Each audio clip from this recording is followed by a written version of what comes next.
It's great to have Joan and Jeff sing.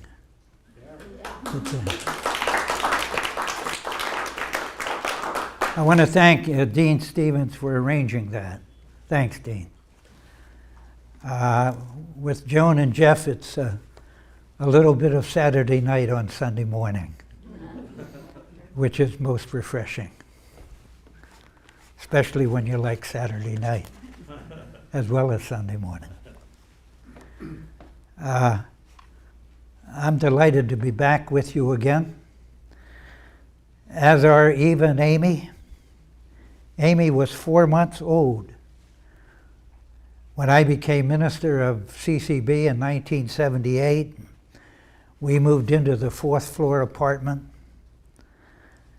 And now, 38 years later, Amy has a Ph.D. in child development, is married to Dan Warren, who just got his Ph.D. in child development.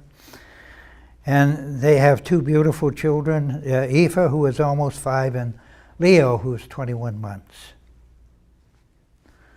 Prophets of the people, or chaplains of the status quo. 2 large framed photographs that I greatly prize hang in our living room.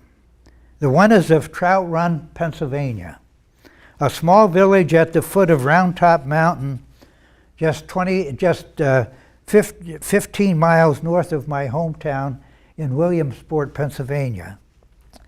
A trout stream runs through the village, and I used to fish that stream as a teenager. I began my ministry at the Trout Run Methodist Charge the 2nd Sunday in June of 1949, while a junior at Lycoming College in Williamsport. The other photo is of Copley Square, with the Community Church of Boston in plain view, standing alongside of other buildings on Boylston Street, reminding me of our 13 years here from 1978 to 1991 and what CCB means to Eva, Amy, and me. And when Dick Crawley invited me to speak again, I selected this date because it basically marks 67 years of ministry that began at Trout Run.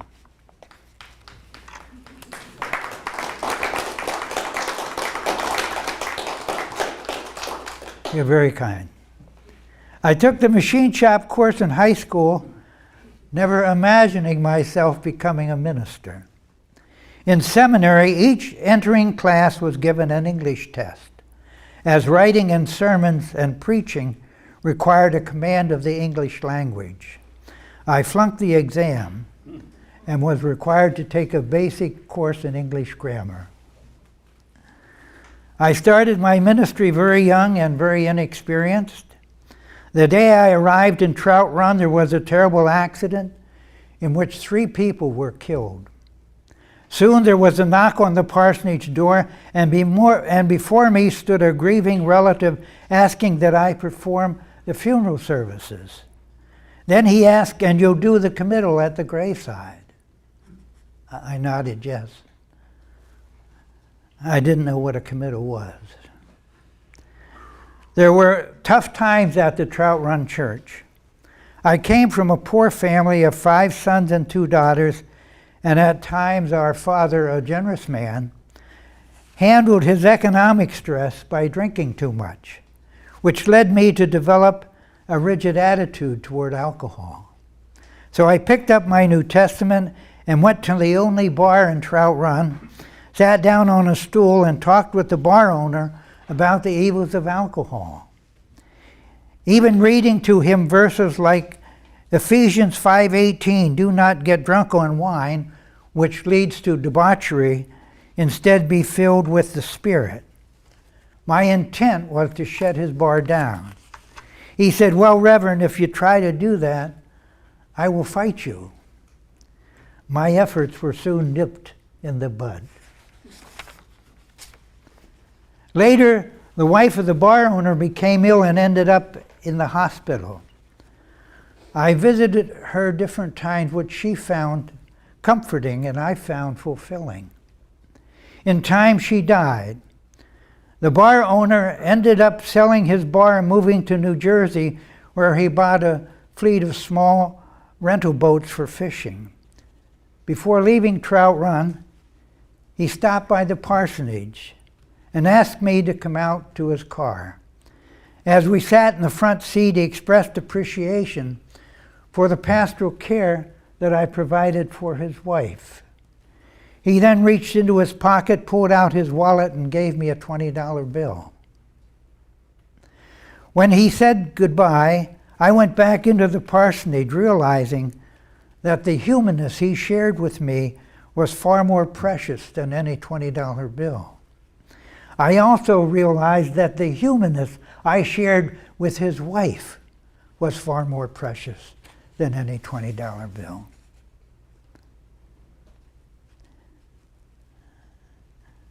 My ministry began with a bar owner teaching me something about the humanness of other people and about the power of empathy and self-awareness on which empathy depends. He helped me to plant the seed of empathy, which is the pathway to any profit of the people. Now, there were some tough times in Trout Run. The Trout Run Fire Company began using slot machines to raise money, which was illegal and which I saw as another vice. Again, my family history included some pain as a result of a family member's gambling. So at a fire company meeting, I got up in front of everyone and lectured them on the evils of gambling.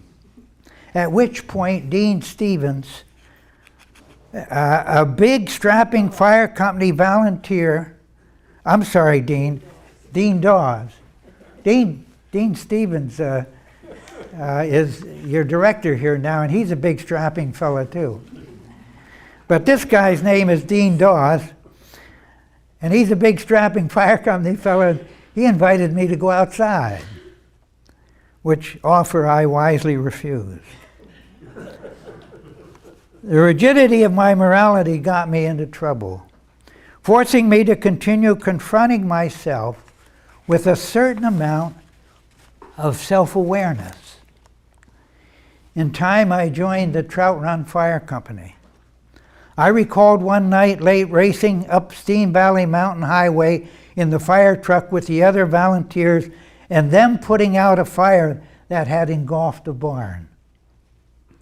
I also joined the fire company's basketball team because I loved to play basketball. On occasion, when I sat in the bench, you could hear certain fans yelling, "Put the Reverend in, put the Reverend in." And in one game, when an opposing player started giving me a hard time, Big Dean Dawes, the guy who had wanted to take me outside and beat me up, stepped between us and told the player to lay off, or he'd have to deal with Dean. As you can see, there were some good times at the Trout Run Methodist Church. Another of which was baptizing the baby of Dale Dawes and his wife, Dean Dawes' brother and sister-in-law.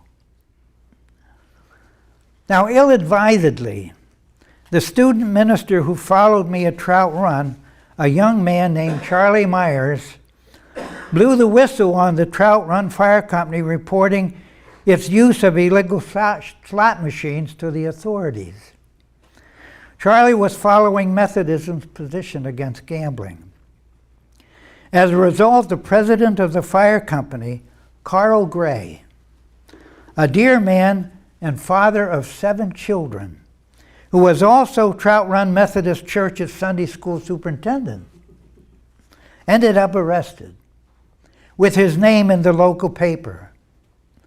My reaction was to come back to Trout Run and visit Charlie Myers in the parsonage and scold him severely for what he had done. I was later told that you could hear my voice all the way down the street to Dean Dawes' home. The Methodist district superintendent called me into his office and told me that once I left the church, it was inappropriate to go back and interfere with the minister who succeeded me.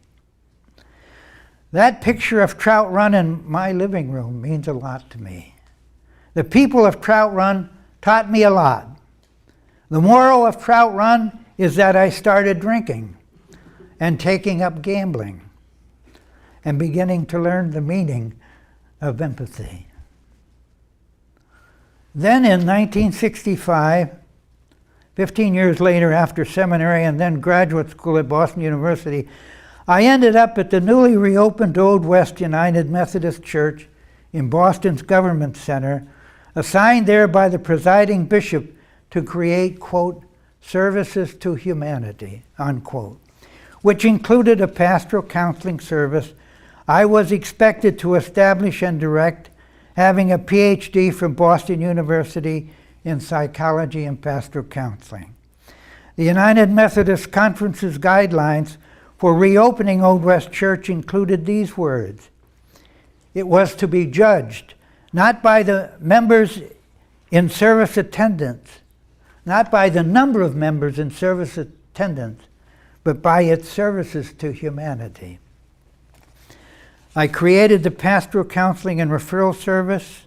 Also, the Hub Theater Center found a home at Old West with gifted director Roseanne Weeks. A jazz coalition was started, led by then Boston University School of Theology student Mark Harvey, whose own jazz group, Aardvark, is still performing. We developed a tutoring program for Beacon Hill West End Public School children. But the Methodist hierarchy got more than it bargained for. We soon ventured beyond the status quo. We did considerable street work with thousands of so-called hippies who flocked to the Boston Common in 1968. Numerous young people had told us of being subjected to violence by police, unlawfully arrested, and denied their rights after an arrest. It was an explosive atmosphere attracting straight people who wanted to do violence to long-haired youths. So I dressed like a hippie, went on the Boston Common with two youths. We were provocatively shoved by a policeman, arrested, and denied our rights. I then dramatized our experience and that of many young people in a Boston Sunday Globe magazine article called Boston, City of Renewal or Repression, which helped to inform citizens and to elicit more positive engagement by the community. That services to humanity was just the beginning. In 1970, Old West Church lost its insurance after we housed the Venceremos Brigade on a rain-swept night on its way to Cuba to cut sugar cane, which led the Cuban Exile Committee of Massachusetts to picket Old West Church, with a front page news story and photos of the picketers, an ungodly sight. I proceeded to protest the loss of our insurance in a Boston Sunday Globe magazine article called How Insurance Companies Oppress Churches.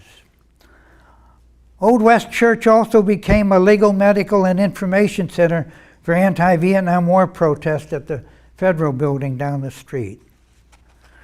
Then Reverend Bobby McLean, another United Methodist minister, and I wrote two Boston Sunday Globe magazine articles dealing with racism in the then Southern New England Methodist Conference itself.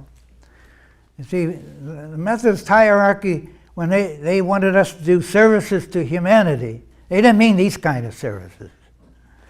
A major issue here was the appointment of a white instead of a black minister to Boston's Church of All Nations, which I played a major role in addressing as the leader of a conference-wide group of activist ministers and laypersons. The last straw was my performing the marriage of Bob Jones and Harry Freeman at Old West Church in 1973, after the bishop told me not to. As Methodism's Book of Discipline states that homosexuality is incompatible with Christian teaching.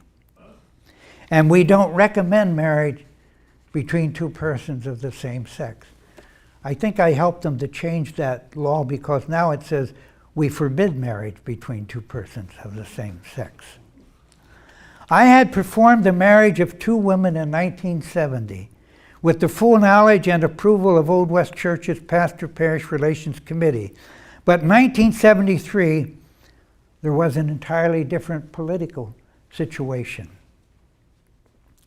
Old West Church's services to humanity became too inclusive and threatening to the United Methodist status quo and had to be brought under hierarchical control. The immorality of this story is that my bishop and district superintendent went secretively to my former psychiatrist and obtained from him allegations that I was emotionally ill. They then proceeded to circulate his allegations publicly in a press conference and privately among my ministerial colleagues. They effectively assassinated my character. Thus, at their 1973 annual meeting, figuratively speaking, a majority of the conference ministers took me outside and beat me up with their vote that I be forcibly retired. That painful experience taught me that you can't have a hierarchy without a lowerarchy. That many religious leaders are not only chaplains of the status quo, but its guardians, who keep and corrupt the consciences of their own ministers and priests by rewarding with advancement those who don't rock the boat and punishing those who get out of line. That's how many bishops and denominational executives themselves have gotten to where they are. And one of their primary roles is to make sure the clergy, over whom they now have the power of advancement, don't rock the political status quo ship and risk their denomination's privileged safe harbor position in society. The cardinal rule dictating the behavior of many clergy is not faith in the grace of God, but fear of falling out of the good graces of those who have power over them. Most people fall from grace. I was pushed. Fortunately, I landed on my humanity with a radicalizing thump. In 1985, after 11 years, the Massachusetts Supreme Judicial Court ruled in my favor. A new case law came into being, and with it a substantial settlement from the psychiatrist and bishop and district superintendent. The new case law states that not only is a physician liable for breaching a patient's confidence, but also anyone who induces the physician to breach a patient's confidence, which in my case refers to my bishop and district superintendent. That case law is called Alberts versus Devine et al. The et al. Lists the names of my former bishop and district superintendent. Thus today, clergy and other employees are protected from hierarchical authorities who use mental illness as a way of trying to discredit a deviating or whistleblowing employee. Now, the assassination of my character did a job on me. 1973 to 1978 were tough times trying to find a job. Then CCB opened. Helen Brogue told me about it. Helen had followed my case and was supportive of me. And in August of 1978, Jeff Brewer, Joan Faber, and late dear Sarah Benson of the singing group Clearing wrote a letter of recommendation for me to the late dear Marty Lerman, who was chair of the CCB search committee. One aside, I can remember them interviewing me and asking my theology. And I said, I bleed human. And then I was going to go on to explain it, and Marty said, no, that's enough, that's good. That's enough. That was good. Dear deceased Kip Tiernan, a member of Warwick House, St. Philip's Team Ministry, and later to found Rosie's Place, also wrote a letter on my behalf. Kip's letter ended with a commentary about prophets of the people and chaplains of the status quo. Her closing words, Bill Alberts has been a political prisoner of the church for far too long. Free him. And you did free me. I was a political prisoner of the United Methodist Church, and CCB freed me. You took a chance on a minister branded mentally ill by a threatened, arrogant hierarchy. You gave me legitimacy and standing and an income, which was most fulfilling, and greatly aided me in waging that successful 13 years long lawsuit. The highlight of the lawsuit was CCB members joining in a victory party at the home of Jeff Brewer and Joan Faber. CCB resurrected me. After 13 years, I became hospital chaplain at Boston Medical Center for 23 years, over 18 of those years full-time, before retiring in 2011. And this period included writing 2 books and lots of articles for the progressive website Counterpunch. The fact that you welcomed me as your minister is an example of your mission from the beginning of being a prophetic church of the people. And over the years, you have provided a platform for so many prophets of the people. Your history is most admirable. CCB was founded in 1920 to provide an alternative to the way things are. The precipitating influence was World War I, and the prevailing response of most churches, whose sanctuaries were turned into recruiting stations and cries to arms and prayers for victory. Their response was seen as a betrayal of a fundamental religious belief, the universal ethic of brotherhood and sisterhood that transcends nationality, race, and religion and reveres all people as members of one human family. It was that universal ethic that led men and women of diverse political, economic, social, and religious backgrounds to come together and form a new and non-sectarian church. Community church does not identify itself as an edifice, but as an ethic. Historically, at community church, holiness has never been determined by the shape of a building, but by involvements that shape liberation and justice. CCB's prophetic role in society was embodied by Reverend Donald Lothrop, who was minister from 1938 to 1974, 36 years. I had the honor of interviewing him when he received the Sacco Vanzetti Award in 1985. The interview was published in CCB's newsletter and contains inspiring history. CCB was forced to leave John Hancock Hall in 1953 after Professor Owen Lattimore spoke. Senator Joseph McCarthy branded Lattimore a communist, sympathizer, and extremely dangerous influence on Americans, part of the Red Scare hysteria that McCarthy whipped up without any real evidence.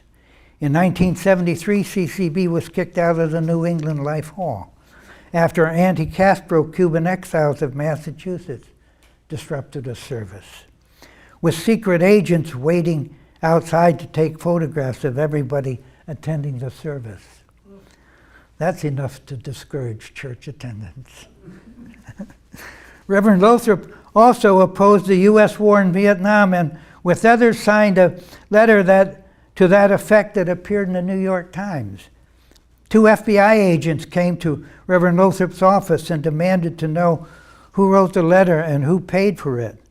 Their aim was to intimidate and thus suppress such opposition to the war. Reverend Lothrop said, "I told the 2 agents it was none of their business and to get the hell out of my office."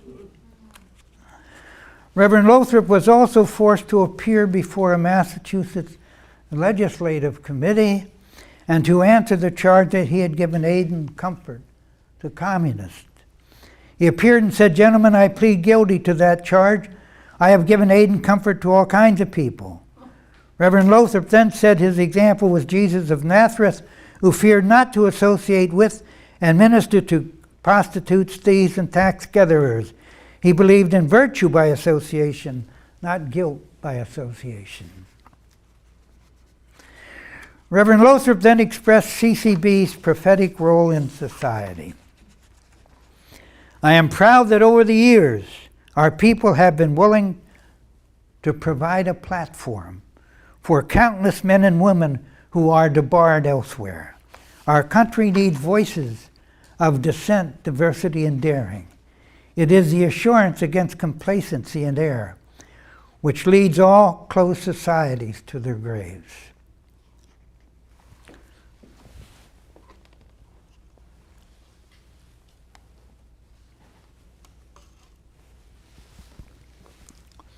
In 1983, we followed in CCB's prophetic footsteps, providing sanctuary for Guatemalan refugee Manuel Hernandez on the third floor, becoming the first sanctuary church in New England.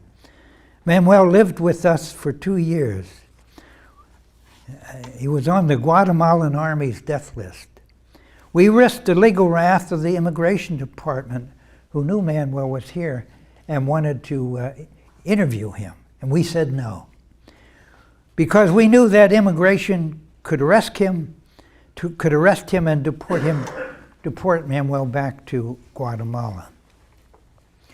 At a congregational meeting, everyone present voted to have CCB a sanctuary church, except 2 persons who abstained from voting: Florence and Sam Grinspoon, whose only hesitation was that CCB might be hurt politically. But as soon as the vote was taken, the Grinspoons wrote a check in support of the sanctuary program and were most supportive of it. Many CCB members were active in that program, including dear late Dorrit Gloss, whom CCB President Ron Shapiro memorialized in the April issue of CCB News. Manuel played a critical role in educating people in New England and New York about the oppressive political situation in Guatemala and the U.S. government's role in supporting that oppression.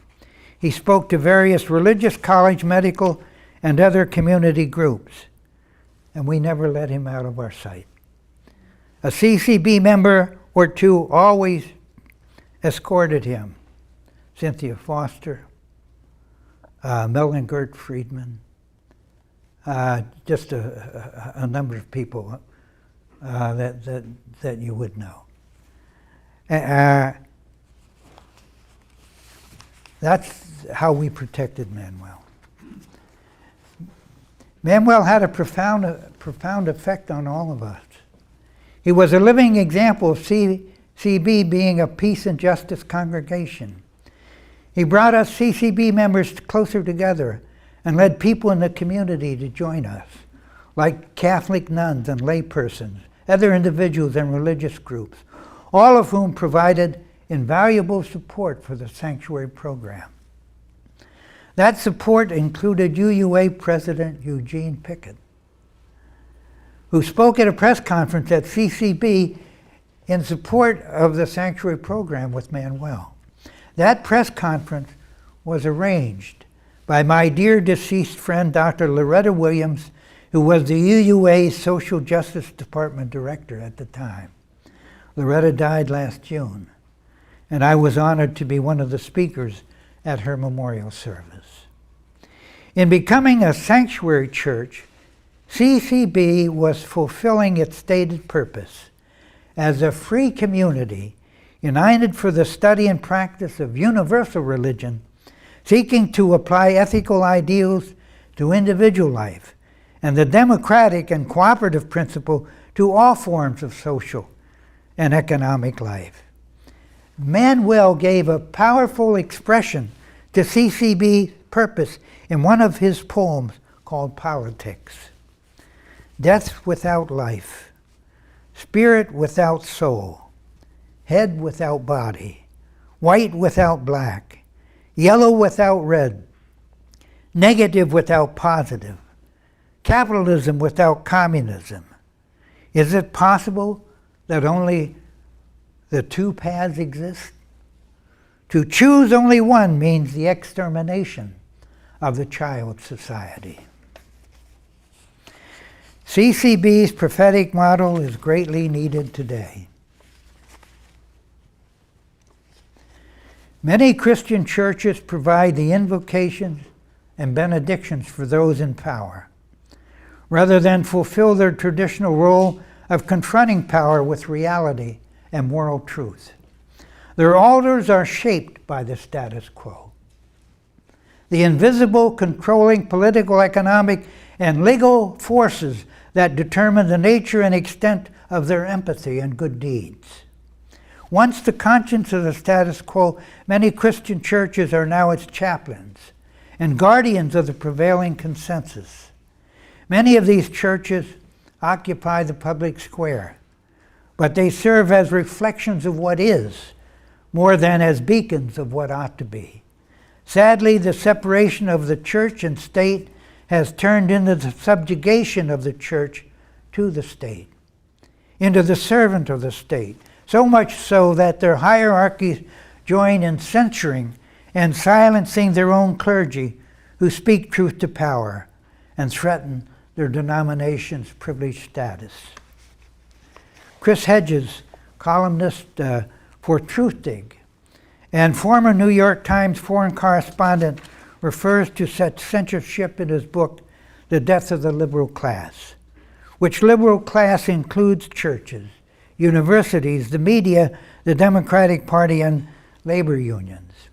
Hedges writes, "The greatest sin of the liberal class throughout the 20th century and into the early part of this century has been its enthusiastic collusion with the power elite to silence, ban, blacklist rebels, iconoclasts, communist, socialist, anarchists, radical union leaders, and pacifists. The decline of the Catholic Church," Hedges goes on.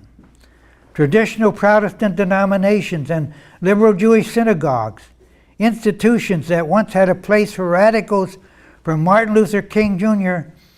to Abraham Herschel to Dorothy Day to the Berrigans, was a body blow to the liberal class. These religious institutions, who purged radicals as ruthlessly as their secular counterparts, became as useless as the other pillars of the liberal class."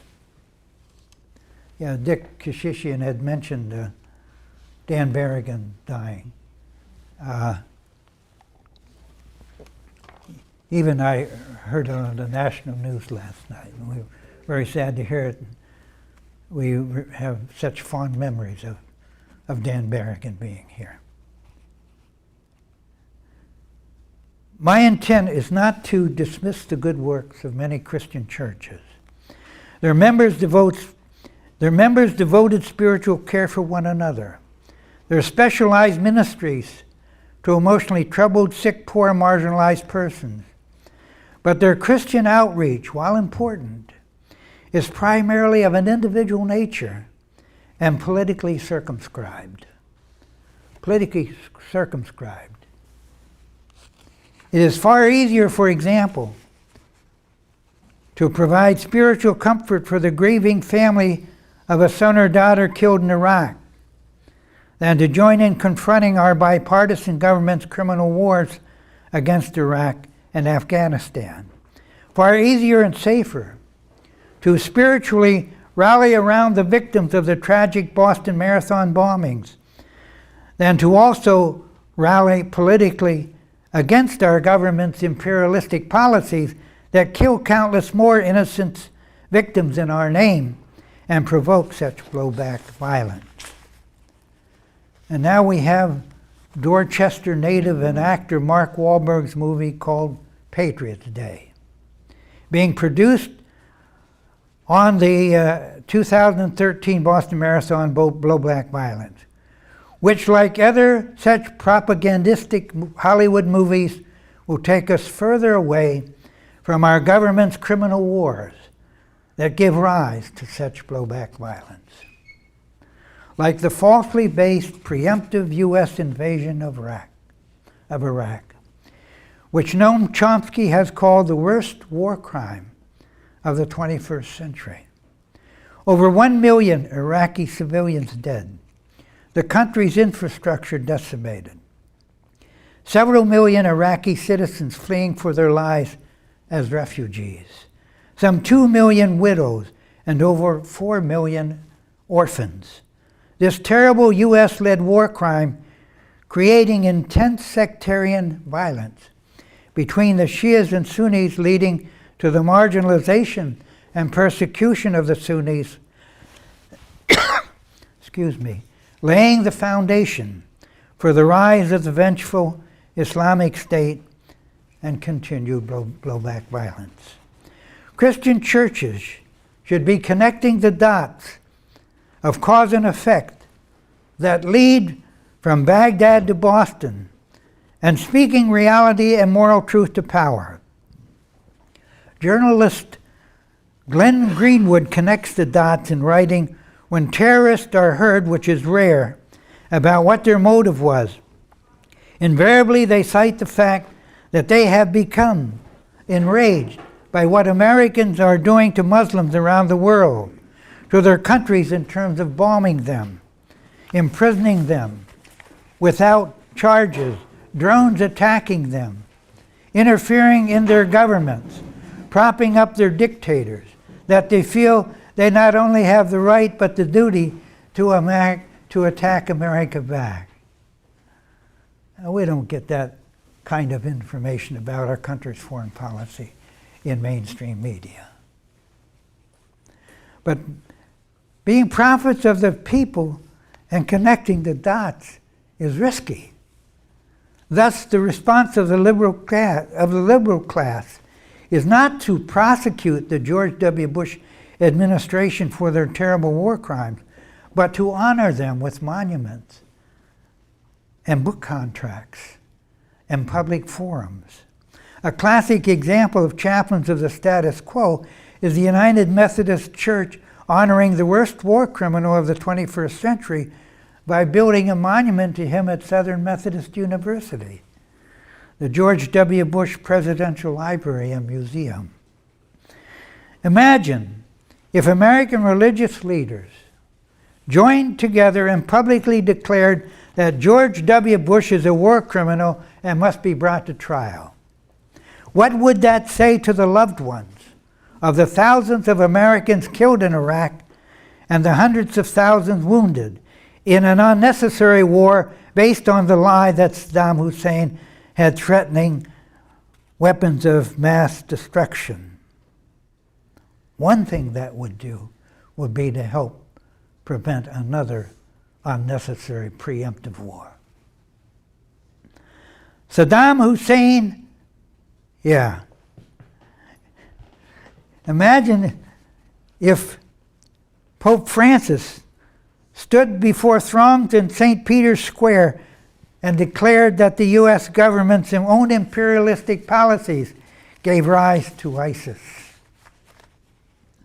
Imagine if America's religious leaders were to join together and publicly condemn as a major war crime the Obama administration's drone warfare, which violates other countries' national sovereignty, fills their skies with terror, kills countless children and women and men, and creates endless enemies and blowback violence. Noam Chomsky calls President Obama's drone warfare the most extreme terrorist campaign of all times. And the U.S. has a global war on terrorism. It's more like a global war of terrorism. A group of interfaith religious leaders did send a letter to President Obama protesting his drone warfare. The letter had no appreciable effect, which indicates that more radical protests are required. So imagine if American religious groups began protesting the U.S.'s imperialistic wars by refusing to allow their clergy to serve as chaplains in the armed forces. Such a protest would really support the troops. Jesus said, "The Spirit of the Lord is upon me because he has anointed me to preach good news to the poor. He has sent me to proclaim release for the captives and recovering of sight for the blind, and to set the oppressed free." That's the prophetic mission of any peace and justice congregation and denomination. Thus, those Christian churches that keep religion out of politics are abdicating a primary purpose for being. For the political structures greatly determine who shall be poor and who shall be rich, who shall be oppressed and who shall be free, who shall have equal access to life and who shall not, who shall live and who shall die. The Community Church of Boston's model of a peace and justice congregation is greatly needed today as before.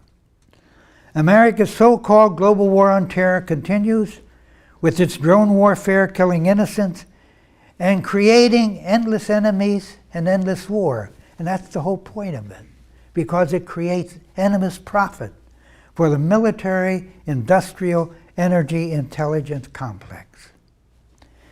Community Church's peace and justice model is much needed. Running for president today are warmongering candidates. Ted Cruz said he's ready to carpet bomb ISIS into oblivion. I don't know if sand can glow in the dark, he added, but we'll soon find out. But we're going to find out. Another candidate, Donald Trump, is ready to ban Muslims from our country, bring back waterboarding and a hell of a lot more, build a wall to keep Mexicans out, and deport 11 million who are here and knock the hell out of ISIS. Now, ISIS was formed precisely because the U.S. tries to knock the hell out of everyone who does not bow to American exceptionalism. Donald Trump is now touting his policy of American first, which is another way of saying American exceptionalism. As president, delusional Donald said he will destroy the Islamic State, adding they will be gone quickly. Never mind the details. This tough, sexist, insecure, arrested development candidate would create more Islamic states and worse. The last thing presidential candidates want us to know is how ISIS came into being in the first place. There will always be Islamic states forming in the wake of failed states created by American imperialism. Donald Trump degrades women, black persons, Mexicans, and Muslims, and encourages supporters to knock the hell out of protesters at his rallies. And now, at times, he's going to use a teleprompter, put a mask on, and become presidential. Then there's Hillary Clinton, who voted for the invasion of Iraq and bears considerable responsibility for Libya becoming a failed state. CCB's model of a peace and justice congregation is much needed today. Economic bombs continue to explode in Massachusetts, black communities, reinforcing a white-controlled hierarchy of access to political, economic, legal, and religious power that continues to say black lives don't matter. A recent report on blacks in Massachusetts, led by Dr. James Jennings, found that black and Latino populations are not equal to the majority white population and continue to suffer from entrenched inequality. The study states that continued inequality along racial and ethnic dimensions will have a deleterious effect on statewide cost of human services, the effectiveness of public education at all levels, the competitiveness of the state's workforce, and on the quality of race relations. Now, I brought with me a copy of that report because I want to give it to Dean. This is a report on black lives in Massachusetts, which I think is an important document to be aware of.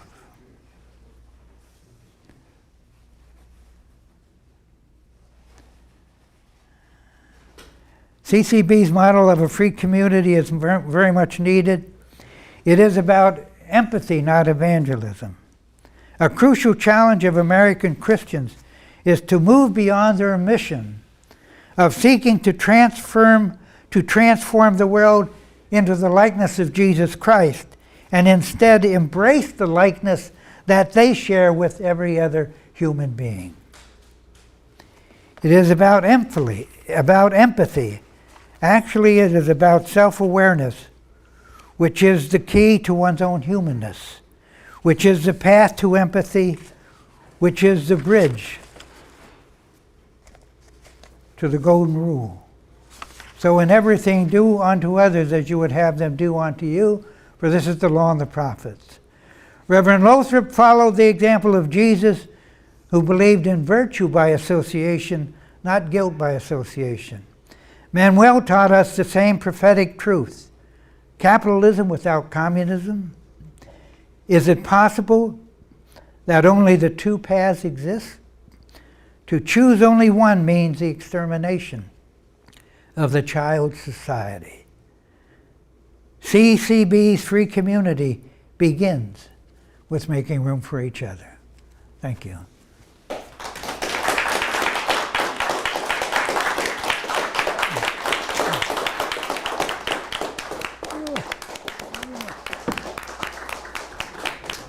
Dean?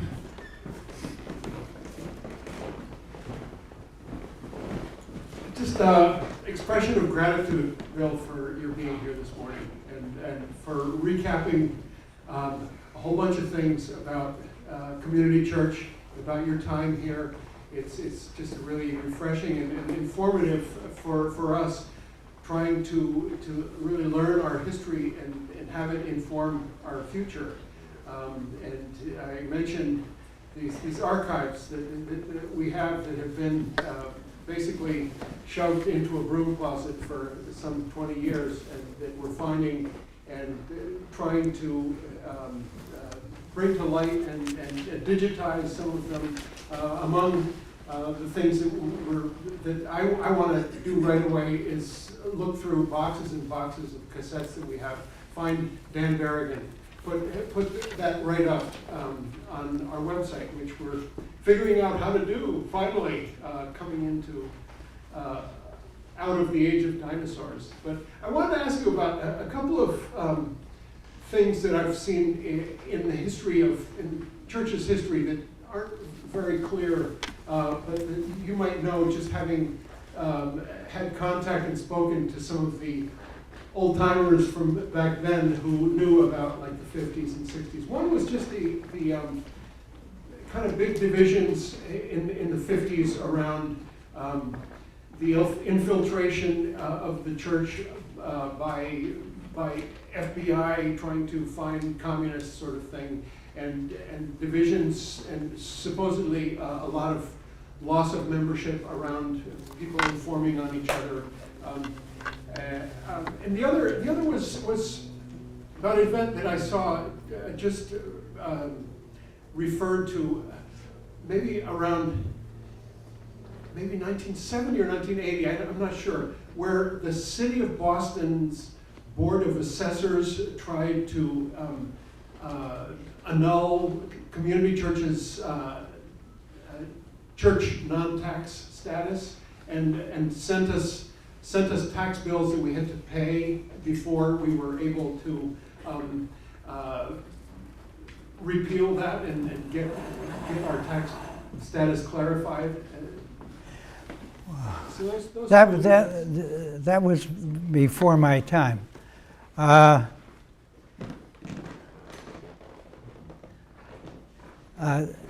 learned about that myself from interviewing Donald Lothrop.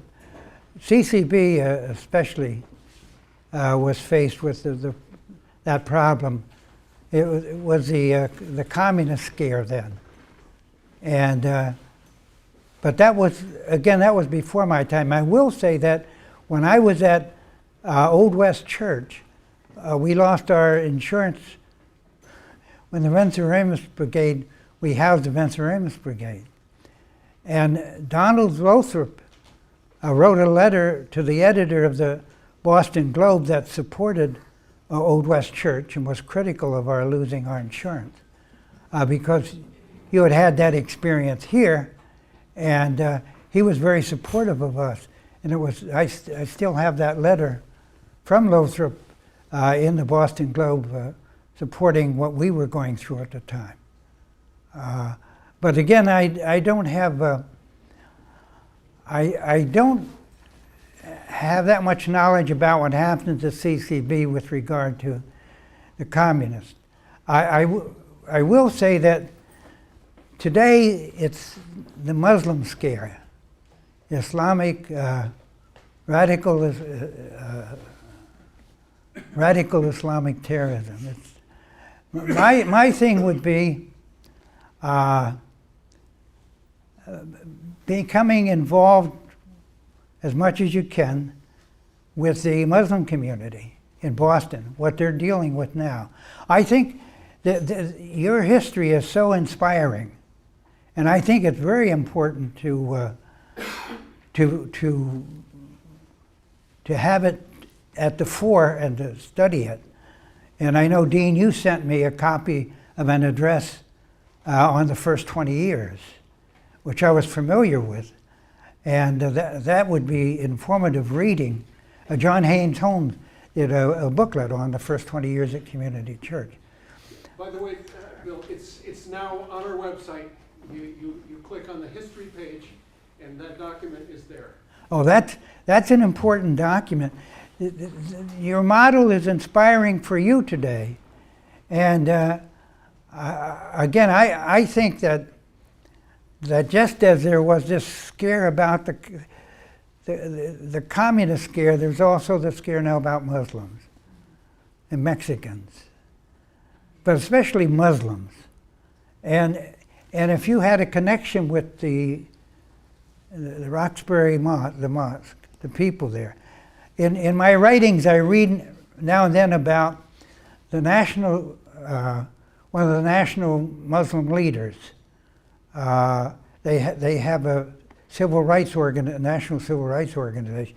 Well, if you could get him to speak in connection with one of the mosques in Roxbury, that would be great. But I think again, it's like we were dealing with Central America in the '80s, and Donald Lothrop was dealing with the communist scare. I was dealing with the hippies. So and then gay people. So, but the scares continue, and to be involved with groups that are being targeted. You can pay a price, but you can also attract people who want to see a church relevant and who are liberated enough to want to move beyond the status quo. I'm not sure how helpful that is, but it did lead me to think of the importance of connecting today, as yesterday, with the groups that are targeted now.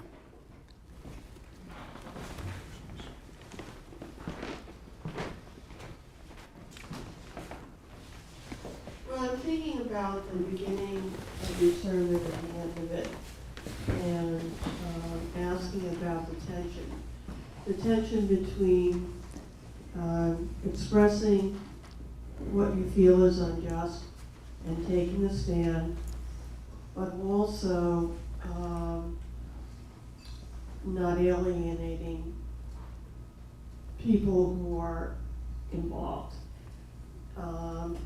So you talked about how when you were young, you were may still be against drinking and gambling and approaching that from a moralistic point of view.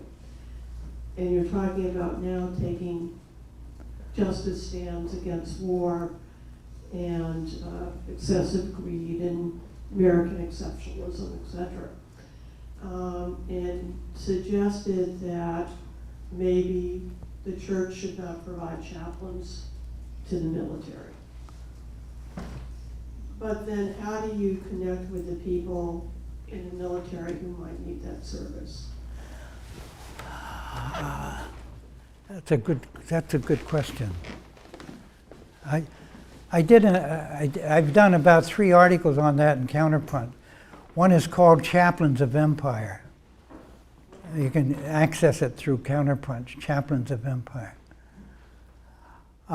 In today's society, that's pretty hard to do. The first people you alienate are the chaplains, if you try to do that. And you also alienate the denominations. That's where their money comes from. Part of it is, and there are special organizations like the Association for Clinical Pastoral Education and the College of Pastoral Supervision and Psychotherapy. These are organizations that train chaplains. And ACPE, the Association of Clinical Pastoral Education especially, is against that. They make money off of training chaplains. They're in military bases, providing clinical training for chaplains so that they can provide pastoral care for our service persons. I think you're bound to alienate, and I think that how effective you are is important in terms of how you approach it. But when you go against the status quo, you're bound to create enemies, because there are people making their livelihoods off the status quo. Just like social workers, I'm a social worker. Just like social work, every social work publication, there's an advertisement for working with the VA and helping the wounded military, but there's almost never an anti-war. Yeah, I think that, but then it's not a matter of not helping chaplains, but a matter of not being engaged in illegal wars with troops. Our military troops are committing crimes in our name. And if all the denominations were to say no to that, it's possible our political leaders would change course and not get involved in illegal wars. That's the only way that's going to happen. I think the challenge is to get the religious leaders themselves to make this kind of a decision. And they may need to be pushed from a lot of people who are below them. But you're bound to create tension and conflict. And one of the problems with a lot of religious people is they don't like conflict. You come for comfort, not conflict. And I like comfort better than conflict. Makes me sleep easier at night. But you're bound to create certain people who don't like what you're doing, but I think it becomes important to do it, because the aim is to try to stop our government from getting involved in these little wars which put young men and women in harm's way. Actually, we're doing them much more of a service by trying to stop them from going than picking up the pieces afterward. Not that they shouldn't have pastoral care, but I just think that if the denominations, if faith groups were to say no to war, political leaders would be talking more about diplomacy than they are about warmongering. And they don't do that.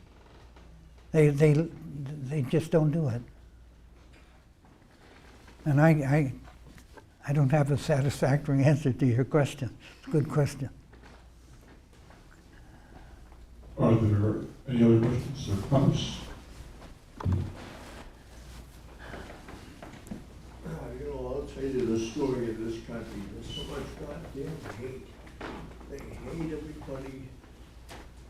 They're jealous, envy. They're brainwashed. I used to say the whole country is brainwashed. And boy, they gotta do something, but they're not gonna do it. They just enjoy killing.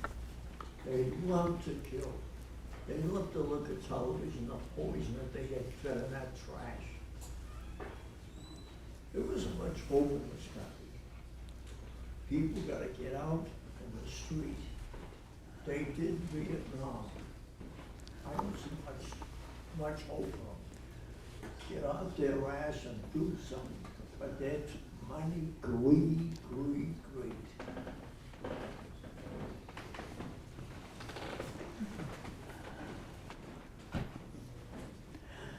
Well, I think the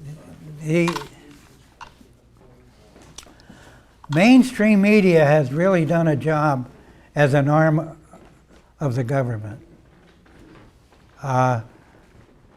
There was a segment on 60 Minutes, maybe last week, of Gold Star mothers. And these are mothers and fathers who lost their sons and daughters in Iraq and Afghanistan. And it's very sad.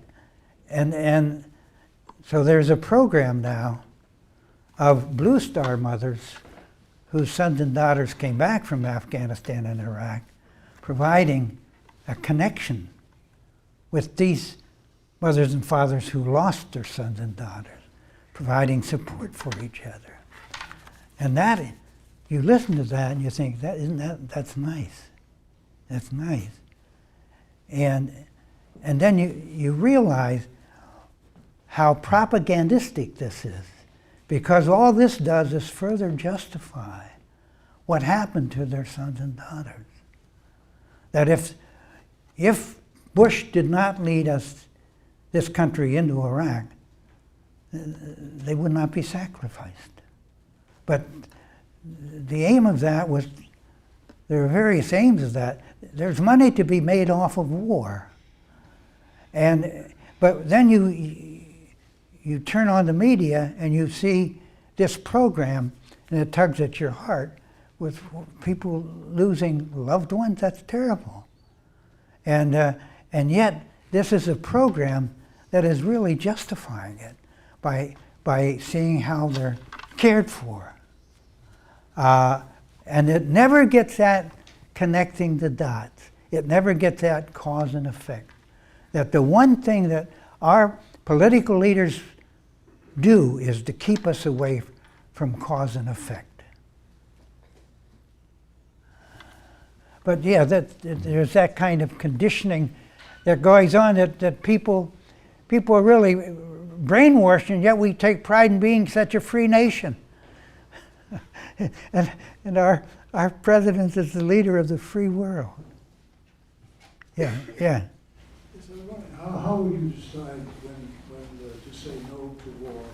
I wonder if you may have addressed that earlier, but I would think that if we had leadership that would persuade people that it would be in everyone's best interest to work together in terms of addressing, for instance, the things going on in space that might be a threat to the world and could hit us, ways that we could work together. In other words, if people feel that they're not going to be impacted by not going to war, they will continue to go to war. I'm not quite sure if I get... I'm not sure I get my own question. No, that's all right.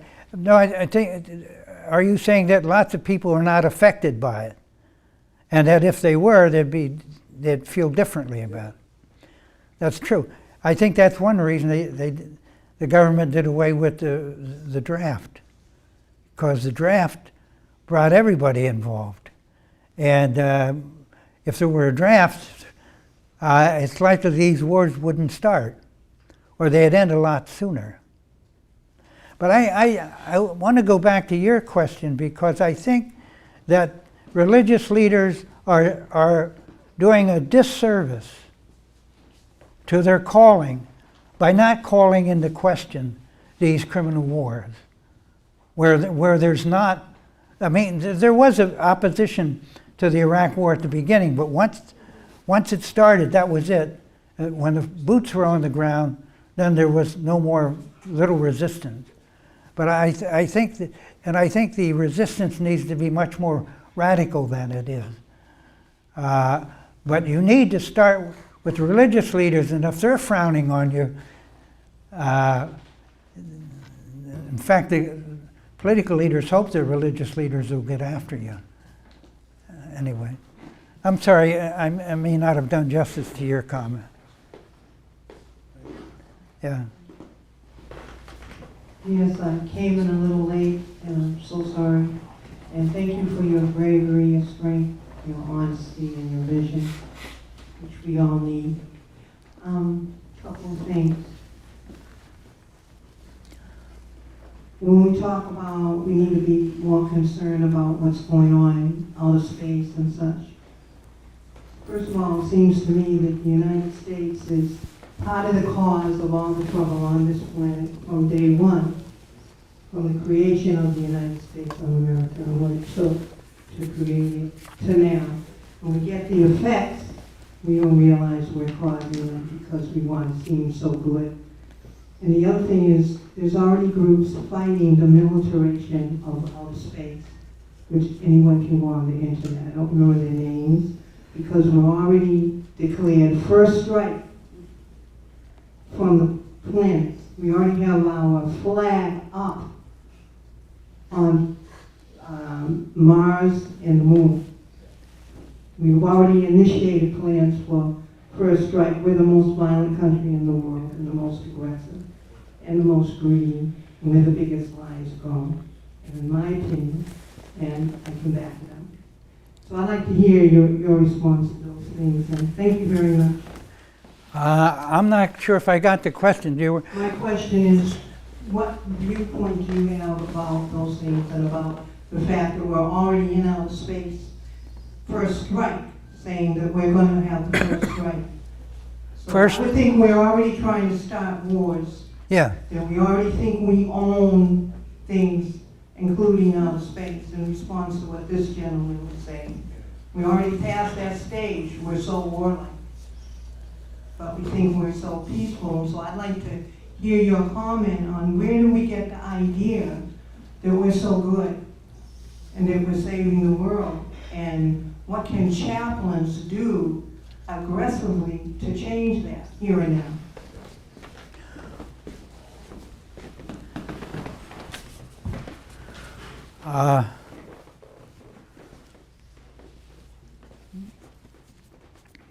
What I'm hearing you talking about, to a degree, is American exceptionalism. We're so good, which means that we're better than everybody else.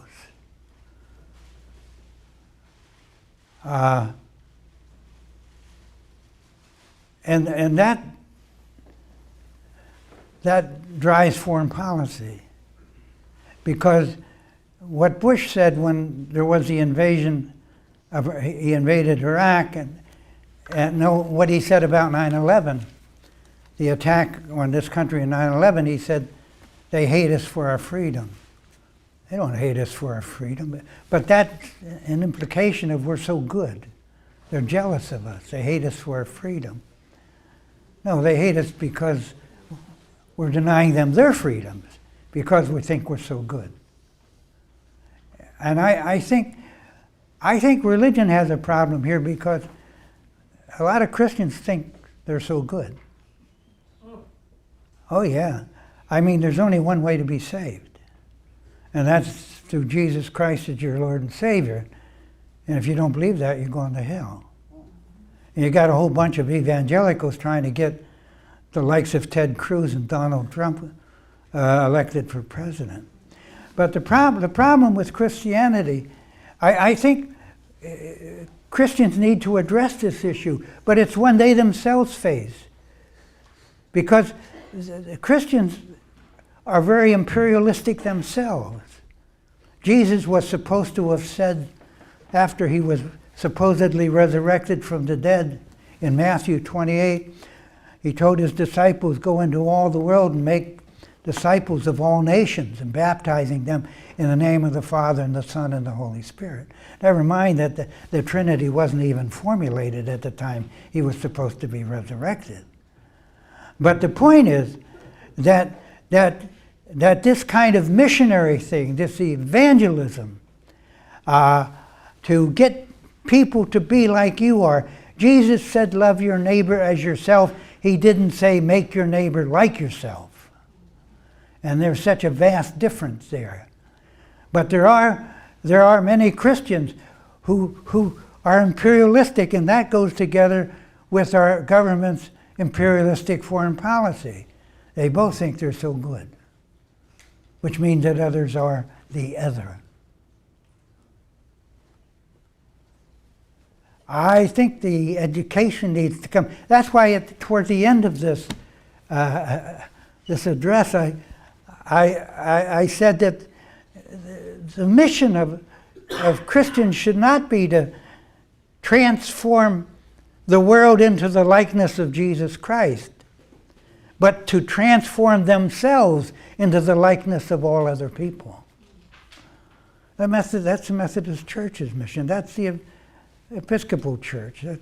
Although in those denominations there are some good folk doing some good things. But Christianity has brainwashed itself to believe it's the best. And it isn't. People need to see themselves as humans like other people. That's why I love the Golden Rule. Because we're all human. And once we experience that in ourselves, we can see it in other people. Anyway, my rebellion from being against drinking and gambling moved in another direction, but it became informed by a certain amount of experience that led me to discover more about myself and to discover more about the humanness of other people. But I think the challenge of Christian churches is to know they're not better than everybody else. The aim is to make life good for everybody. Yeah. Another question. Question.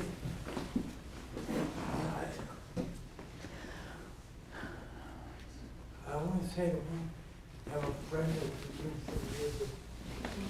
His dad years ago, he was abused in Mass Mental Hospital, living out late in the morning, in Boston Common, being drugged. And we just want to mention that. If you talk right into it, so we just want to mention. The other thing is that I have hearing aids now. I'm sorry about that, but that's the way it goes when you get older. I shouldn't apologize. One of my colleagues at my age is going to say, "Bill, come on." Anyway, no, yeah, hold it. Did you get the question? I didn't get it. The gentleman just referred to a friend of his, and I think of Ed's as well, who recently passed, and as mentions also being a victim of the mass mental health system. That's basically the observation. Is that correct? It wasn't a question. Oh, okay. All right. But it's, yeah.